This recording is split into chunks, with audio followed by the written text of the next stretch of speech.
Assalamualaikum warahmatullahi wabarakatuh.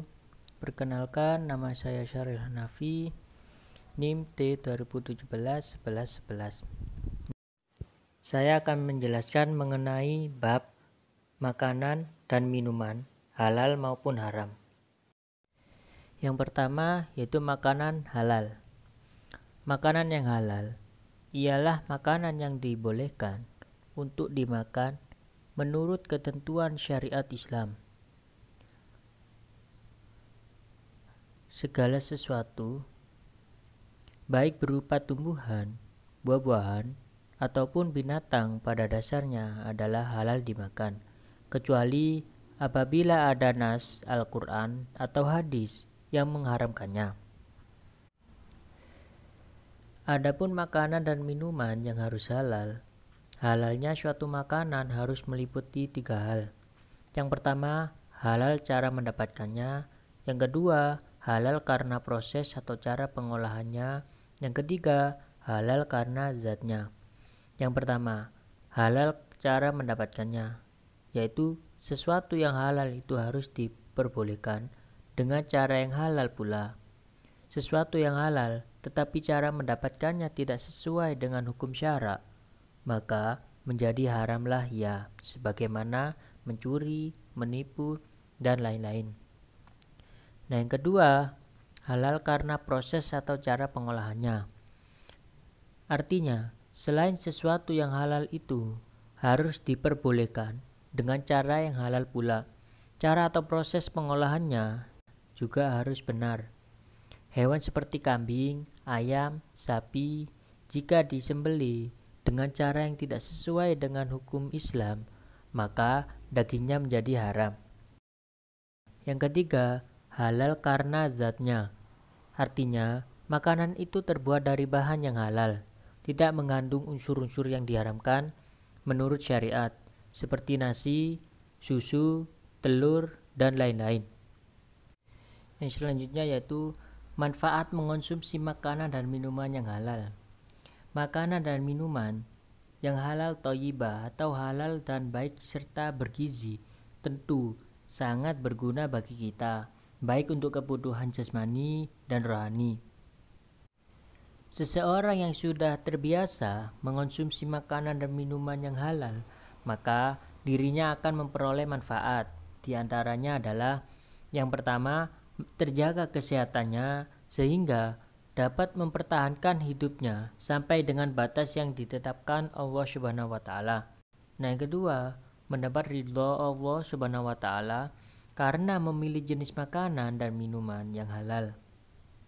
Yang ketiga, rezeki yang diperolehnya membawa barokah dunia akhirat serta mendapat perlindungan dari Allah Subhanahu wa taala. Nah, yang keempat, membawa ketenangan hidup dalam kegiatan sehari-hari dan itu tercermin kepribadian yang jujur dalam hidupnya dan sikap apa adanya. Nah, yang terakhir, memiliki akhlakul karimah karena telah menaati perintah Allah Subhanahu wa taala sekaligus terhindar dari madmumah atau tercela.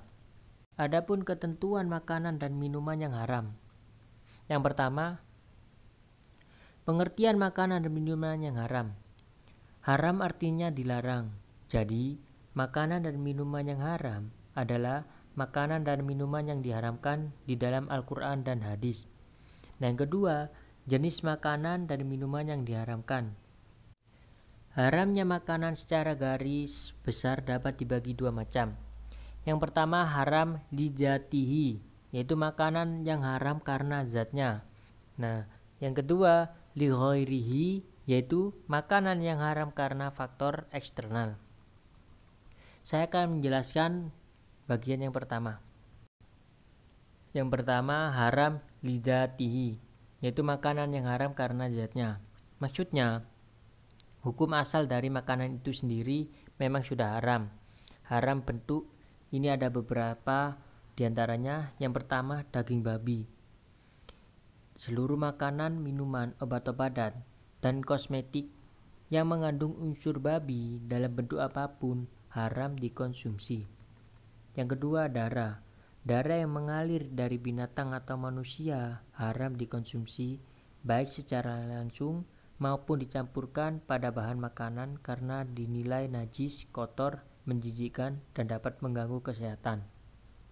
Yang ketiga, khamar dapat dianalogikan dengannya semua makanan dan minuman yang bisa menimbulkan mudarat dan merusak badan, akal, jiwa, moral, dan akidah. Nah, yang keempat, semua jenis burung yang bercakar, yang dengan cakarnya ia mencengkram atau menyerang mangsanya. Yang kelima, semua binatang buas yang bertaring. Yang dimaksud di sini adalah semua binatang buas yang bertaring dan menggunakan taringnya untuk menghadapi dan memangsa manusia dan binatang lainnya. Yang keenam, binatang yang diperintahkan supaya dibunuh. Ada 5 binatang yang diperintahkan untuk dibunuh karena termasuk binatang yang merusak dan membahayakan. Yang ketujuh, binatang yang dilarang untuk dibunuh.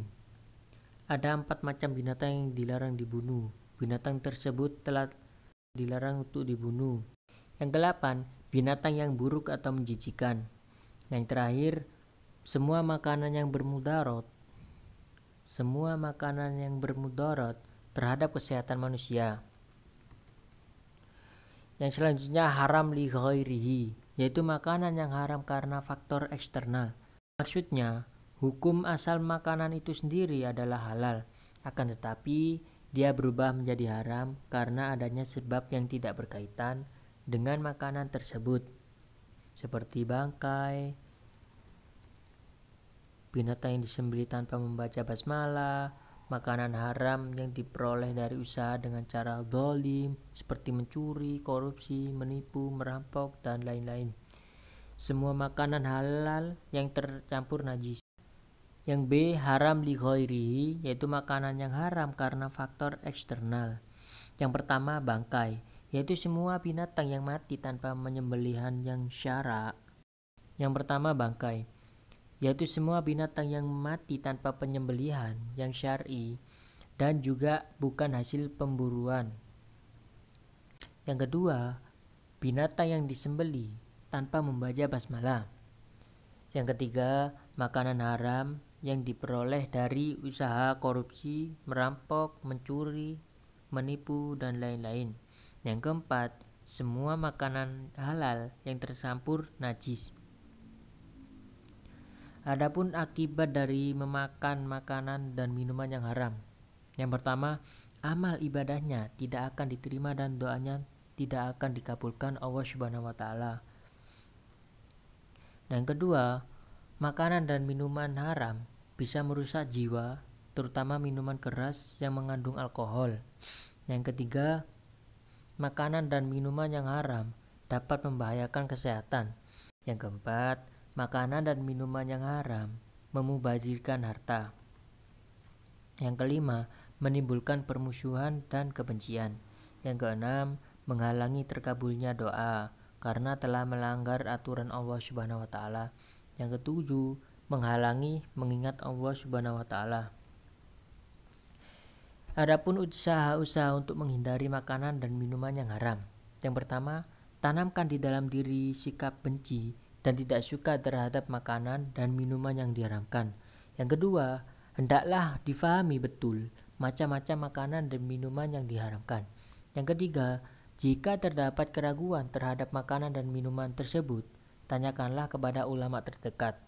Yang keempat, bersikap hati-hati terhadap makanan dan minuman yang telah diolah atau dalam kemasan. Yang kelima, tanamkan keyakinan di dalam diri bahwa makan dan minum sesuatu yang haram akan merusak dan membahayakan jiwa kita. Yang keenam, menjauhi pergaulan yang mengarah pada makanan dan minuman yang haram. Adapun adab makan dan minum.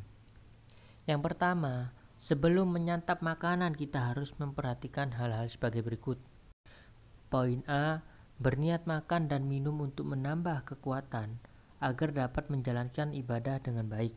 Poin B, tidak makan dan minum secara berlebihan atau melampaui batas yang diperlukan tubuh maupun melampaui batas yang dihalalkan. Poin C, makan dan minum dengan teratur, baik pagi, siang maupun sore hari. Poin D, makan di tempat yang nyaman dan pantas. Yang kedua, ketika sudah menghadapi hidangan, perhatikan hal-hal sebagai berikut. Poin A, kalau makan bersama, ambillah makanan yang terdekat dan menggunakan tangan kanan. Poin B, tidak terlalu banyak mengambil makanan ke dalam piring. Poin C, membaca doa sebelum makan. Poin D, gunakan tangan kanan untuk makan atau menyuap. Poin E, bila makan menggunakan sendok atau garpu, peganglah sendok dengan tangan kanan dan garpu sebelah kiri. Poin E, bila makan menggunakan sendok dan garpu, peganglah sendok dengan tangan kanan dan garpu di tangan kiri. Poin F, tidak membenturkan sendok atau garpu dengan gigi atau piring makan sehingga menimbulkan bunyi. Poin G, jangan makan sambil berbicara. Poin H, tidak meniup makanan ataupun sambil bernafas ketika minum. Poin I, masukkan makanan ke dalam mulut sedikit demi sedikit. Jangan makan dengan suapan yang terlalu besar. Poin J, jangan mencela makanan yang tidak disukai. Poin K, kunyahlah makanan sampai lembut sebelum ditelan. Poin L, jangan terburu-buru saat makan. Poin M, rasakan nikmatnya makanan yang dimakan untuk timbul rasa syukur kepada Allah Subhanahu wa taala. Poin N, berhentilah makan sebelum kenyang. Poin O, jangan menyisakan makanan di piring makan. Poin P, mengambil minum dengan tangan kanan. Poin Q, minumlah minuman seteguk demi seteguk tanpa bernafas. Poin R, jangan minum langsung dari teko, botol, dan sejenisnya, tetapi tuang terlebih dahulu ke dalam gelas. Poin S, jangan sekali minum langsung habis. Poin T, mencuci tangan setelah selesai. Poin U, membaca doa selesai makan. Poin V, merapikan peralatan dan tempat makan. Nah, yang ketiga, dengan makan dan minum sesuai dengan adab yang baik, menunjukkan bahwa kita, yang pertama, manusia yang beradab. Yang kedua, merefleksikan rasa syukur atas rezeki Allah Subhanahu wa taala. Yang ketiga, menghormati makanan dan minuman, bahwa mereka adalah makhluk Allah Subhanahu wa taala yang disediakan untuk manusia. Mungkin itu saja yang bisa saya sampaikan, kurang lebihnya mohon maaf. Assalamualaikum warahmatullahi wabarakatuh.